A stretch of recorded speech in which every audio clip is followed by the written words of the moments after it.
लक्ष्मण, भैया, इस संपूर्ण वन में हर ओर वानरों का ही राज है। ये अति शक्तिशाली और स्वामी भक्त होते हैं। अब कुछ ही समय के पश्चात बाली और सुग्रीव में घनघोर युद्ध होने वाला है। मैंने सुग्रीव को वचन दिया हुआ है और मैं अपने वचन का अवश्य पालन करूंगा लक्ष्मण।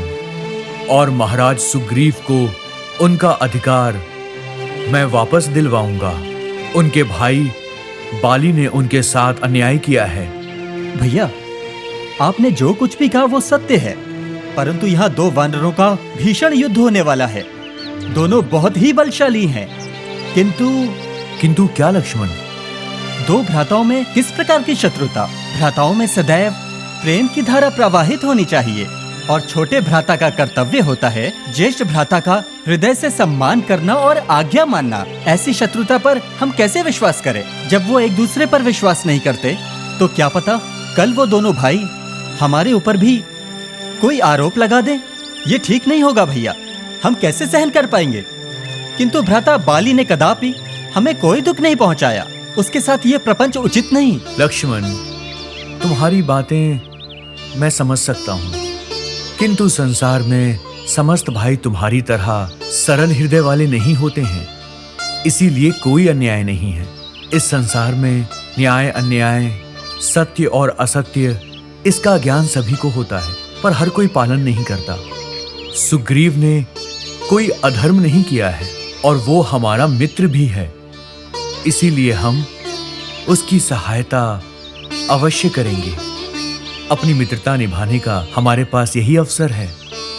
और फिर लक्ष्मण, कष्ट के समय हमें एक मित्र के रूप में अपनी मित्रता का प्रमाण सुग्रीव को देना ही होगा। भ्राता, आपकी बात मैं समझ गया, किंतु कल को संसार वाले बाली के विषय में हमें दोषी ठहराएंगे। लक्ष्मण, कभी कभी धर्म की रक्षा हेतु हमें कठोर निर्णय लेने पड़ते हैं और सुग्रीव को इस संकट के समय केवल हमारा सहारा है। भ्राताश्री, चाहे कोई कुछ भी कहे, किंतु हमें किसी के भी कहने पर बाली के साथ अन्याय करना शोभा नहीं देता। मार्गदर्शन कीजिए। मैंने तुमसे जो कुछ भी कहा है लक्ष्मण, वो सांसारिक दृष्टि से नहीं बल्कि दूसरे प्रकार से देखो लक्ष्मण। किस प्रकार से भैया? देखो, किष्किंधा में बाली और सुग्रीव दो महावीर रहते हैं।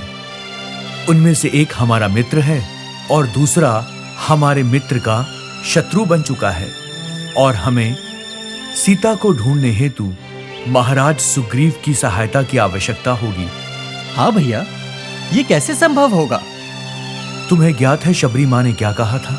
वो साधारण मनुष्य नहीं अपितु त्रिकालदर्शी हैं। उन्होंने हमसे कहा था कि महाराज सुग्रीव आगे चलकर हमारी सहायता करेंगे और वैसे भी बाली के पास अब अल्प आयु ही बची है, क्योंकि उसने अपने भाई के साथ दुर्व्यवहार किया है। भैया, क्या अष्ट दिशाओं में जाकर शिव पूजा करने वाले शिव भक्त बाली का अल्पायु में ही इस प्रकार अंत होगा? क्या ये उचित है? मैं भी यही चिंता कर रहा था, किंतु बाली जैसे महान शिव भक्त का शयनशैया में लेटकर अस्वस्थता के कारण मृत्यु को प्राप्त करना कदापि उचित नहीं होगा, कदापि नहीं। आने वाले समय में यह कहा जाएगा कि महावीर बाली किसी भी रोग से नहीं अपितु युद्ध भूमि में श्री राम के तीर से मृत्यु को प्राप्त कर मोक्ष के अधिकारी हुए। इतने बड़े शूरवीर का वध करने के पश्चात आप पर कलंक लगना तो स्वाभाविक है भैया। लक्ष्मण, ये कलंक भी उसी प्रकार है जैसे भगवान शिव ने लोक हित हेतु विष पान करके अमृत को देवों में बांट दिया था। जिस प्रकार उनका ये कार्य उन्हें नीलकंठ बनाता है, वैसे ही मेरा ये कार्य होगा। इसीलिए मैं सदैव लोक हित के लिए कार्य करता हूं।